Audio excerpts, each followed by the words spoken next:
I believe anything is possible, right? I live in the world of possibility. And I also believe that we can accomplish anything with our two hands and just putting in the work with our two hands. And also, you hear this often, but it's really, really true. You gotta find something, if you love what you do and be passionate about what you do and find something that you can be passionate, like it really helps. You know, it gives you that motivation when you wake up in the morning. I was 14 years old, and then we were forced off the island of Hawaii. To move, of all places, we had to move to Nashville. And we lived in a little motel. And I was trying to remain as positive as I could. And now your company is called $7.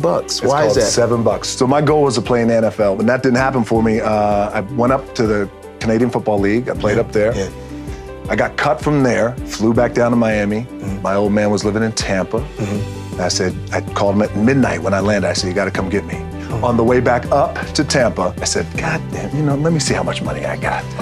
I pulled out my wallet, I opened it up, I took out a 5, a 1, and change. Oh. And that's why we have $7. Before a big movie comes out, before, back in the days when I was wrestling with WWE, a WrestleMania match, anything big that would happen, I would always take a moment and I'd just remind myself, all right, I was evicted when I was 14.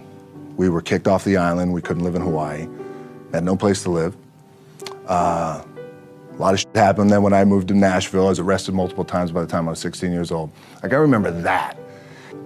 If I were playing on this team, lace up before I get on the court, before I play in these big games, before I go to the Staples Center, where history is there. Those are historic walls there at the Staples Center. I would remember that, and it allows me then to be present in the moment and understand, holy shit, the stuff I have around me right now, this is the shit that I dreamed of when I was a kid. I am here. What helps me is to keep the hard times in the front of my mind, because it allows me to go into these big moments that I've worked my ass off, and you guys have worked your ass off. It allows me to go into these big moments with a different perspective. I don't want to make small movies. I love and respect our movie business, but I want to make big movies that do well, and when they do well, it's not the money thing, because we have money, right? Money's good. Money's good. It ebbs and flows. It's the idea that I can impact as many people as possible with a big global movie. And when the global movie is touching $1 billion, that sounds good, right? It's good for the bank account, it's good for everybody involved, everybody's getting their piece of cake, it's great. But what that does do, I know I'm impacting people around the world by giving them some good entertainment, making them feel good. When I was 15 or 16 years old, I went on an audition for a soap opera. And I forgot which one it was. I drove to New York, we're downtown, and I read for it, and I had no acting experience at all. I probably got through